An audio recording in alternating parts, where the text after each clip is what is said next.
Scottish independence. Will it work? Is it financially viable? So for full disclosure, I'm actually pro-Scottish independence. I believe people should be governed by a power structure that is close to the people as possible. It's one of the reasons I'm against the European Union, because we're being governed by people in Brussels and Strasbourg, and they are so detached from what's happening in the UK, in Britain. You know, the government should be as close to the people as possible. That's why I'm pro-Scottish independence from a sovereignty point of view for the average Scotsman. It makes sense that you want your government as close to you as possible, so it makes sense that the Scots should be governed by the Scots. English should be governed by the English, Welsh by the Welsh. So in that respect, I think government should be close to people as possible. However, if we look at the economics and some of the arguments that the SNP and nationalists in Scotland are using, I think some of the economic arguments for Scottish independence don't really stack up. Now, this is data from the European Commission. This is Eurostat data. I won't delve too much in this data. I'll leave links if you want to have a full trawl of this data yourself. But a broad overview, we've got the UK here. GDP of the United Kingdom as a whole is 2.3 trillion euros. This data was taken in 2017. It was the last time they did this regional data, so GDP is slightly higher now. But 2.3 trillion euros for the gross domestic product of the UK as a whole. And per capita, average GDP per capita, average over the UK is 35,400 euros per person. Now, as we scroll down the data, we can see the UK has a bit of a golden egg. A goose that lays the golden eggs in the terms of London. So GDP per capita in London is £62,000, nearly double most other regions of the UK, more than double many regions, and that's skewed massively by Inner London West, which has a GDP per capita of 209,000 euros per person. This is a goose that lays golden eggs that we all benefit from in the UK in terms of, boosting GDP, boosting tax revenue. Now, if we look at Scotland, we have data from Scotland here, and Scotland has a GDP per capita of 32,700, so it's by no means the poorest region of the UK. Especially some northern regions of England are very poor compared to what we see in Scotland. Scotland is by no means the poorest place in the UK. The GDP per capita of Scotland is actually skewed up by northeastern Scotland. This is clearly North Sea oil, Scottish oil, which is a real big wealth boost to the average Scottish people, and brings in a lot of tax revenue. And this is one of the things, the argument the SNP uses. However, nonetheless, the average GDP per capita is lower in Scotland than it is for the average of the United Kingdom. This is why we see a transfer of wealth from southeast England, from London, going north into Scotland. Now, this is something that the average Scottish person needs to realise. For if they do vote for an independent Scotland, they have to realise it's quite likely living standards will have to drop in Scotland. Now, this is the SNP website. SNP are quite far left by UK standards, even by European standards. They want everything to be free, and not really pro-capitalism, not really pro-free markets. They're a very fundamentally left-wing socialist view. But Scotland, the best deal for taxpayers anywhere in the UK, from free medicine to free education, taxpayers in Scotland get the best deal anywhere in the UK. Let's just skim through some of these bullet points that the SNP have. We continue to have the fairest income tax anywhere in the UK. I mean, yes, Scotland does have a different income tax system. It's not really that different from England and Wales or the rest of the UK. Is slightly better off. You're better off by 1 or 2% if you earn a below average wage, so probably below about 32,000. You're going to do slightly better off. If you have an above average earnings, then you pay slightly more. There's not really much in it. It's nothing really to shout from the rooftops about. It's not really that different from England. If you're English and you move to Scotland, you're not really going to notice much of a difference. But now we start getting to the meat of the information from the SNP. Council tax bills are lower in Scotland than in England. Average Band D bills are £499 a year lower. That is that's a sizable chunk. Anybody pays council tax, £499, quite a lot. We're delivering a minimum of 3% pay rise for public servants earning less than £30,000. We have offered the highest NHS pay rise in the UK. We are protecting the concessionary bus pass for everyone aged 60 and eligible disabled people in Scotland. Scotland benefits from £185 spend per head more on health than the UK average. Prescription charges were abolished in Scotland in 2011, so you get free prescription. We've introduced a scheme that makes free sanitary products available in schools and colleges and universities, and more free stuff. Under the SNP, free tuition has been reintroduced, and protected, saving students in England and Scotland over £27,750 compared to the cost of studying in England. So free tuition fees, that is a huge one if you either have kids that are going to university or you are a teenager looking to go to university. That's huge. You're saving nearly £30,000 on education.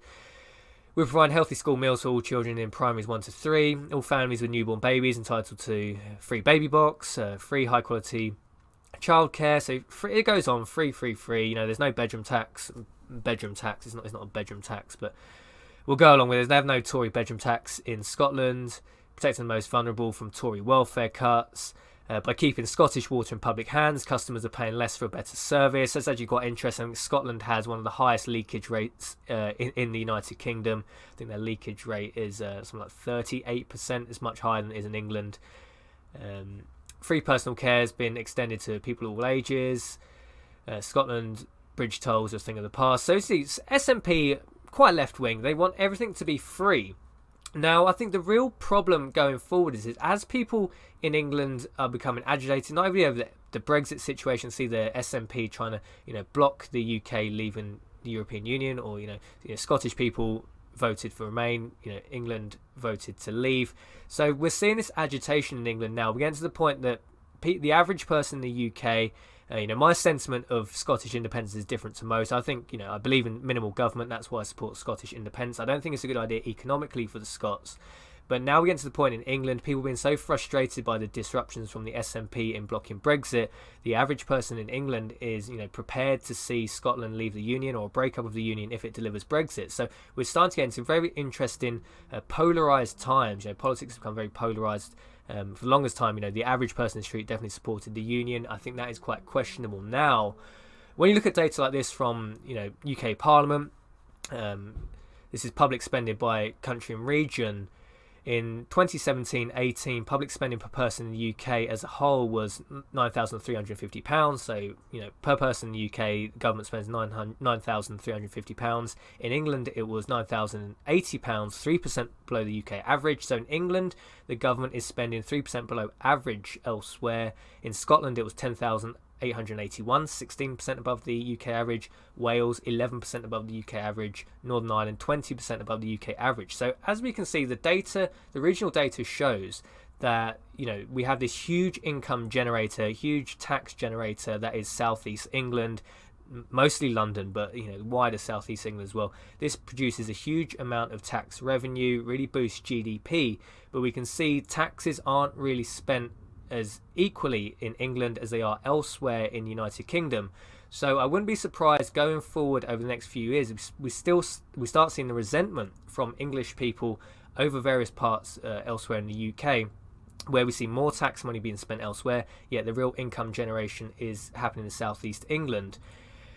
So we've seen Boris Johnson head to Scotland, pledging to deliver £300 million to Scotland, already receiving well above taxes per capita tax spending in Scotland is already far higher than in England, but we're seeing Boris Johnson pledging to spend another £300 million. Boris Johnson will visit Scotland on Monday to promise to strengthen the union and pledge £300 million for boosting growth in the devolved nation amid warning its no-deal Brexit strategy risks breaking up the UK. Now, I think the biggest risk at this point is the same as we see in the Eurozone. I've said this before. The real risk of the Eurozone isn't we see countries like Italy leave, like Greece leave. The real worry is something like Germany turn around and says, hey, look, we've had enough of this Euro project. It's dead. It's a dead duck in the water. We're going back to the Deutschmark. The real problem for the UK would be not so much Scotland either threatening to leave or leaving. The real risk is, England turns around and said, look, we're generating the most wealth in this United Kingdom, yet we're seeing, the lowest levels of tax being spent in the UK, wealth being redistributed elsewhere. The real risk would be if the English turn around for a vote of independence and then went through with that. That would really, throw the cat amongst the pigeons for Scotland. Maybe England and Wales, England and Wales tend to be much closer in terms of politics than Scotland and England. So maybe it'll be England and Wales staying together in Northern Ireland. Who knows? Who knows how it would pan out? But post-Brexit world, this is definitely interesting times. Now, so I think Scots really have to work out, this is something the SNP should be more truthful about, is do you favour, sovereignty? Do you favour the Scots being governed by their own countrymen, Scots being governed by Scots rather than Westminster? Are you happy to go down that road and sacrifice living standards? Because almost certainly be living standards will have to reduce in Scotland. Is the bond market, the SNP can turn around and say, we can just borrow. Yes, you can borrow, but is the bond market going to trust an independent Scotland as much as it trusts the United Kingdom? My opinion, no. Scotland is a very oil-driven economy. As we see that northeastern Scotland generates, huge amounts of wealth for Scotland. If the oil price collapses, what happens then? You've basically got a bankrupt nation on your hand, and then you can guarantee living standards are going to drop. So I'd love to know your thoughts and opinions on this. I can't see an independent Scotland having the living standards anywhere near that they have now in terms of the UK, not with this huge wealth transfer we see from southeast England, London, to north of the border. But I voted to leave the European Union because I believe in sovereignty. I think government should be as small and as close to the people as possible. So in that respect, I actually support Scottish independence. You're going to have to go through a few painful years of readjusting the economy, bringing down government spending, start paying tuition fees, start paying for prescriptions, start paying more for water.